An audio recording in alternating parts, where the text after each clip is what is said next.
Nah, kemudian yang selanjutnya, ini yang keberapa huruf? 4 ya. Nah, selanjutnya adalah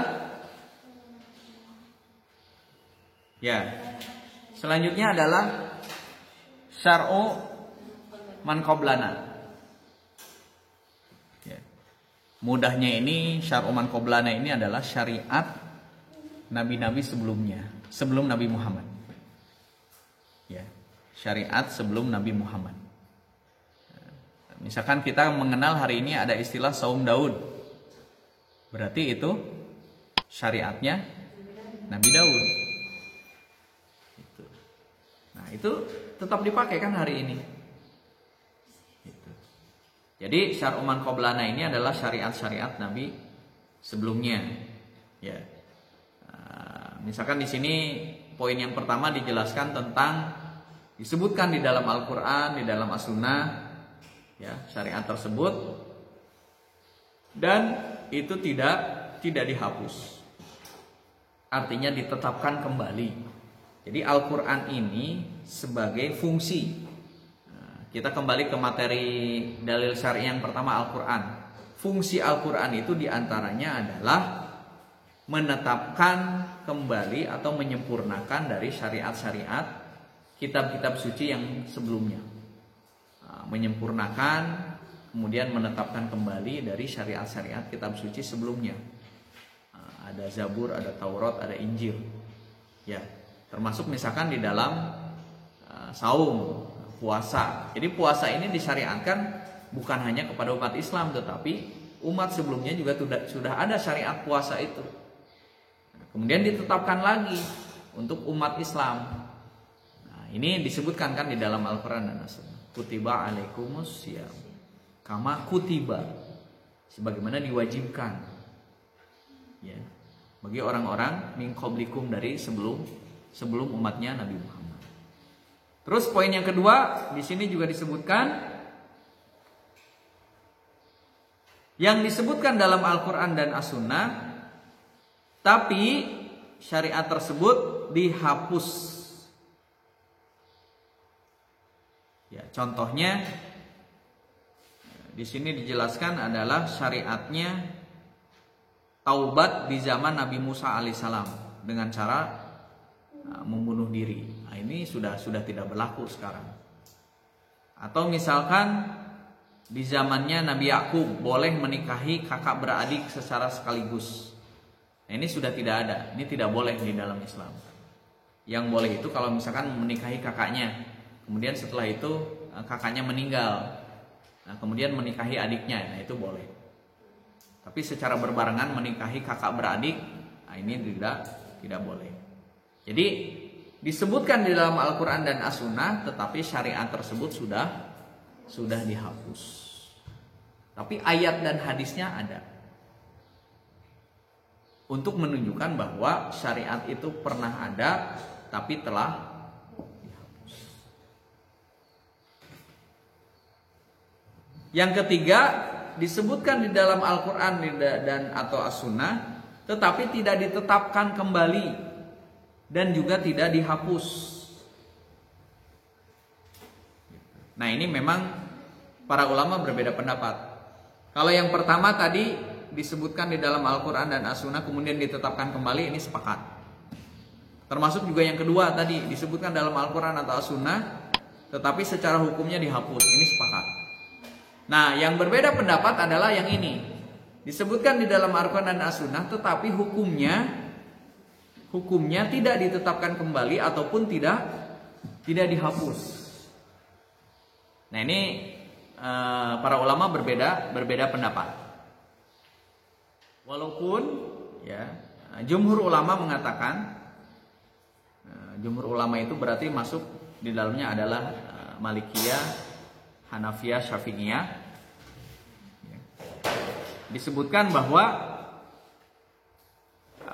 seperti ulama Hanafiyah masih memakai dalil ayat kisos diberlakukan secara umum kepada pembunuhan, baik itu zimmi ataupun ke perempuan. Ini berdasarkan ayat ini ya, Al-Maidah ayat 32 dan Al-Maidah ayat 45. Wa min ajli dzalika katabna ala bani Israila annahu man qatala nafsan bighairi nafsin aw fasadin fil ard faka'annama qatalan nas jami'an. Ini berbicara tentang kisos ya. Wa katabna alaihim fiha anna nafsa bin nafsi wal aina bil aini wal anfa bil anfi wal udhuna bil udhuni was sinna bis sinni wal juruha kisos. Ya. Jadi berbicara kisos ini ya, ini dipakai ketika tidak ada dalil. Misalkan tadi yang kategori yang kedua, maka berlaku adalah hukum asalnya. Nah, ini yang kedua itu. Jadi selama tidak ada dalil yang menghapus syariat sebelumnya, maka yang dipakai adalah syariat sebelumnya tersebut. Contohnya adalah tentang kisos. Kisos sampai kapanpun berlaku. Tidak ada yang menggantikan hukum kisos sampai sekarang. Walaupun secara teknis kisos ini hanya boleh dilakukan oleh pemerintah. Tidak boleh secara pribadi. Misalkan di asrama ada yang mencuri, oleh pengurus asramanya, sini saya potong tangan. Kira-kira bagaimana? Yang potong tangannya besok tiba-tiba datang polisi kemudian di penjara. Karena tidak boleh. Jadi aplikasi hukum tangan ini, kisos ataupun hukum yang mencuri potong tangan gitu ya. Atau khususnya di dalam ayat ini adalah tentang kisos. Maka yang boleh melakukan adalah pemerintah. Ya, jadi selama pemerintah belum memberlakukan itu, maka tidak punya hak, baik itu pribadi atau kelompok atau golongan tertentu untuk melakukan itu. Melakukan potong tangan, melakukan kisos itu tidak bisa. Yang boleh melakukan itu adalah pemerintah.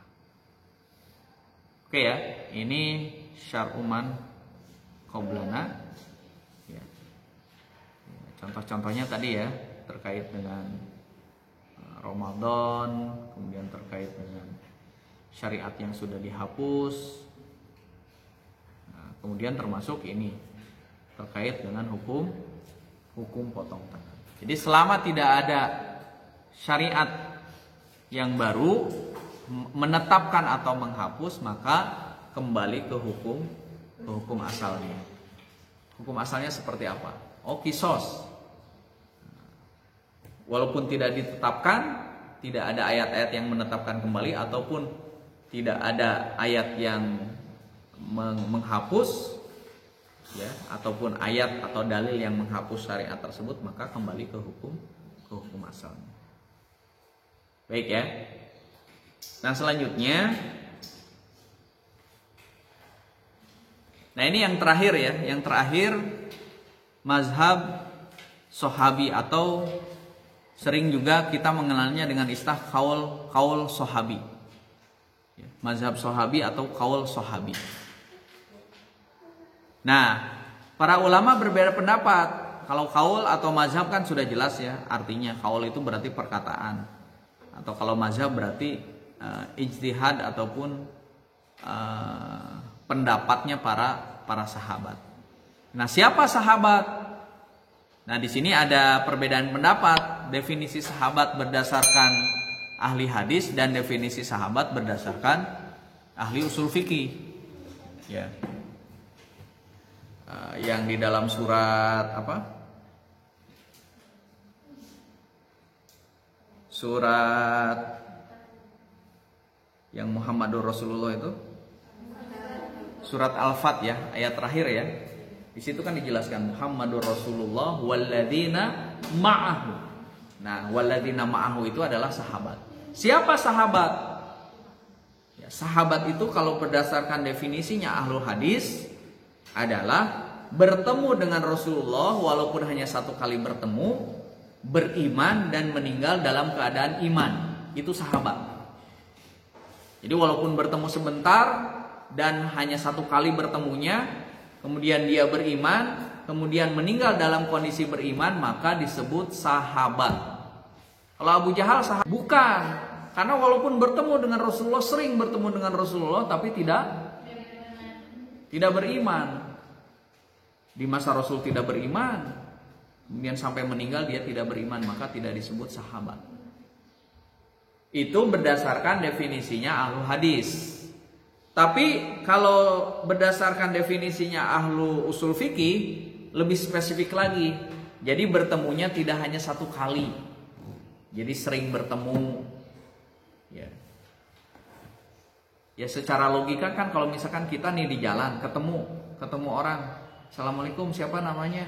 Nyebutin, oh kenalkan nama saya ini. Udah. Setelah itu tidak pernah ketemu lagi. Secara kondisi sekarang, kita menyebut dia sahabat nggak? Enggak kan? Kita sahabat itu kalau sudah dekat, ngobrol, kemana-mana bareng gitu kan.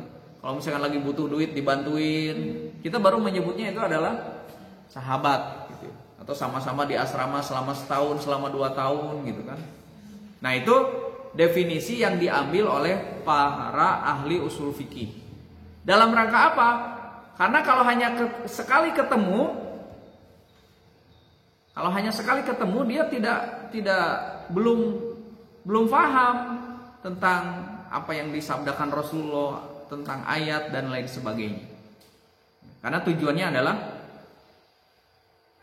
dia nanti akan sahabat ini menjelaskan kembali gitu ya. Menjelaskan kembali apa yang sudah disampaikan oleh Rasulullah. Nah, ini yang dimaksud dengan sahabat berdasarkan para ahli usul fikih. Jadi dalam waktu tertentu, jadi bertemu dengan Rasulullah dalam waktu tertentu sampai bisa dikatakan bahwa itu adalah sahabat. Gitu. Artinya tidak cukup hanya ketemu sekali atau ketemunya sebentar gitu ya. Jadi kalau misalkan kita simpulkan berdasarkan pengertian sahabat, pendapatnya ahlu hadis, bisa jadi itu sahabat secara bahasa, bisa jadi seperti itu ya. Jadi sahabat ketemu Rasul walaupun hanya sebentar, kemudian beriman, kemudian meninggal dalam keadaan beriman, itu masuk kategori sahabat. Tapi karena ini berdasarkan pengertian usul fikih dan ini menjadi nanti rujukan umat setelahnya, maka tidak cukup satu kali. Ya, jadi kategorinya lebih spesifik lagi, kurang lebih seperti itu. Ya. Nah kemudian apa itu definisi mazhab sahabi atau qaul sahabi? Definisinya adalah apa yang dikatakan, ya, alladzi qalahu, apa yang dikatakan ataupun yang dikerjakan dan belum diriwayatkan oleh dan tidak diriwayatkan dari Nabi. Berarti mazhab sahabi atau qaul sahabi itu kejadiannya kapan? Ketika Nabi masih hidup atau ketika Nabi sudah meninggal? Ya, jadi kejadiannya ketika Nabi sudah meninggal. Karena kalau Nabi masih hidup itu tidak masuk kategori qaul sahabat, tetapi masuk kategorinya apa? Ingat nggak? Sumber dalil yang kedua. Masuk kategorinya sunnah, yaitu apa? Fi'liyah, qaulan, fi'lan atau takriron. Yang mana? Takrir. Takrir itu kan tidak diucapkan oleh Rasulullah, tidak dilakukan oleh Rasulullah, tapi dilakukan oleh sahabat, diucapkan oleh sahabat, dilakukan oleh sahabat, dan Rasulullah setuju. Karena Rasulullah masih hidup. Itu masuknya kategorinya sunnah. Kalau qaul sahabi ini kategorinya Rasulullah sudah meninggal. Ya, karena kalau Rasulullah masih hidup bukan qaul sahabi, tetapi itu masuk kategorinya adalah sunnah. Masuk kategorinya sunnah. Paham ya? Paham ya tentang ini ya? Jadi qaul sahabi itu adalah pendapat sahabat yang dikatakan atau dikerjakan dan tidak diriwayatkan dari Nabi Muhammad SAW. Artinya Rasulullahnya sudah meninggal. Karena kalau Rasulullah masih hidup, itu bukan kategori qaul sahabi, tetapi masuknya adalah sunnah, yaitu takrir. Baik ya.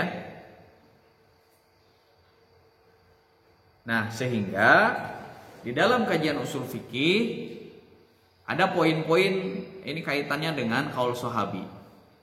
Nah, yang pertama adalah fatwa sahabat yang tidak mungkin berdasarkan akal tetapi logika, maka harus diterima. Jadi qaul sahabi itu adalah sesuatu yang dijadikan dalil. Apalagi kalau misalkan fatwa sahabat yang sepakat mereka semua, yaitu masuk kategorinya ijma nanti ya. Jadi ini masuknya, atau misalkan pendapat sahabat yang lain tidak berkomentar. Nah, kita mengenalnya dalam kajian ijma kemarin yang pertemuan sebelumnya adalah ijma sukuti. Ya. Jadi kalau sahabi itu ada nanti yang masuk kategori ijma karena semua sahabat sepakat. Ada yang nanti masuk kategorinya adalah ijma sukuti karena mayoritas sepakat dan ada beberapa sahabat atau sekelompok sahabat yang tidak berkomentar, itu masuknya adalah kategori ijma sukuti. Atau ada yang fatwa sahabat antara yang satu dengan yang lain berbeda. Nah, ini masuk kategorinya adalah nanti qaul sahabi. Dan para ulama dalam memandang fatwa sahabat berbeda-beda. Ya. Jadi kalau tidak sampai level ijma, makanya tadi berbeda pendapat. Apakah ini menjadi sumber? Kalau ijma kan sudah menjadi sumber hukum yang disepakati. Tapi kalau sahabi enggak. Jadi ada sebagian yang memakai, ada sebagian juga yang tidak. Nah, karena para ulama berbeda pendapat. Tapi kalau yang sifatnya sudah ijma atau misalkan ijma sukuti, itu sepakat. Ini pakai semuanya, dijadikan sumber. Tapi kalau yang hanya sebagian saja, sebagian tidak, maka ini masuk kategori qaul sahabi. Nah, contoh ini, kenapa misalkan memerangi kaum yang enggan membayar zakat masuk qaul sahabi atau pendapatnya Abu Bakar? Karena saat itu Umar tidak setuju. Umar nggak setuju.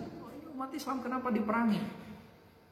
Tapi Abu Bakar tetap dengan pendapatnya bahwa dia atau kelompok ini tidak mau membayar zakat. Sedangkan zakat itu adalah rukun Islam. Maka ini masuk kategorinya qaul sahabi atau mazhab sahabi. Ya. Terus apa lagi? Umar bin Khattab ini dia memfatwakan tentang sholat sunnah tarawih secara berjamaah. Karena kan di zaman Nabi tidak ada sholat tarawih berjamaah, di zaman Abu Bakar juga tidak ada. Jadi mulai sholat tarawih berjamaah itu di zaman Umar. Ya, kurang lebih sekitar berapa penduduk Madinah saat itu? 12.000 kalau tidak salah gitu ya. Nah, kemudian sholat masing-masing. Artinya kalau bahasa Sundanya itu raeng gitu ya. Apa bahasa Indonesianya raeng? Susah sih ya. Apa bahasa Indonesianya raeng apa? Berisik lah gitu ya. Nah, berisik gitu ya. Artinya di depan amin, di belakang baru waladolin, di belakangnya lagi gitu kan. Nah, akhirnya keluar fatwa Umar bin Khattab saat itu,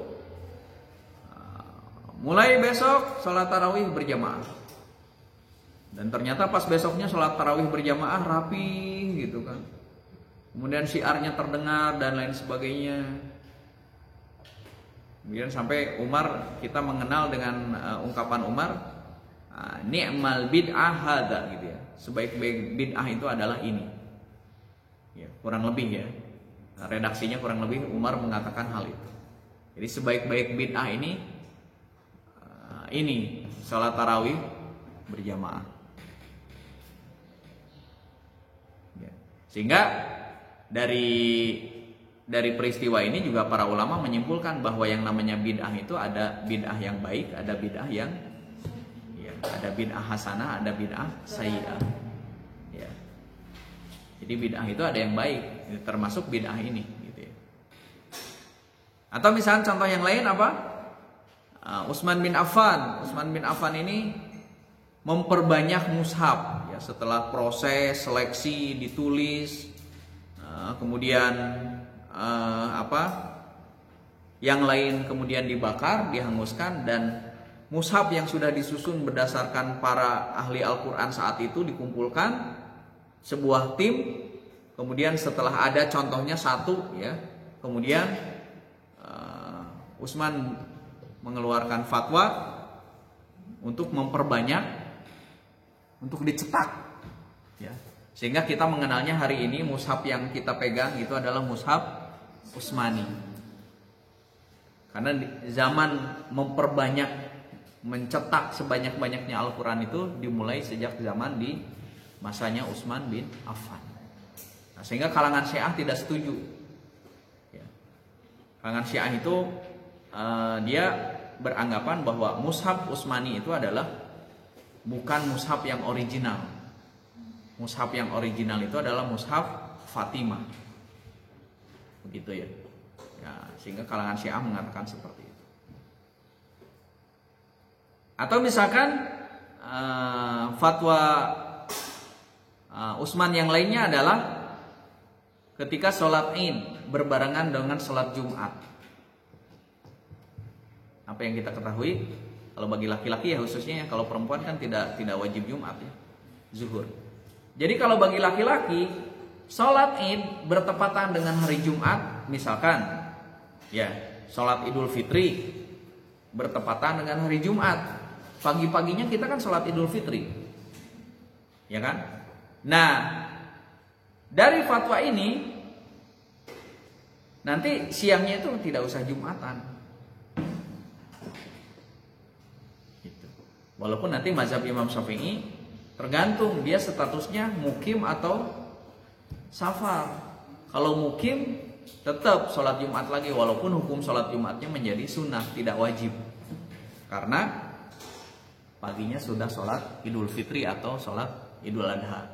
Pernah kan kejadiannya beberapa kali, tahun yang keberapa tuh waktu itu, ya. Idul Adha kalau nggak salah, Idul Adha bertepatan dengan hari Jumat. Ya, itu sangat cocok gitu ya kalau pas Idul Adha. Apalagi kalau misalkan pas lagi nanggung ya, nyembelih, kemudian ini kan banyak darah segala macam, jadi nggak wajib sholat Jumat.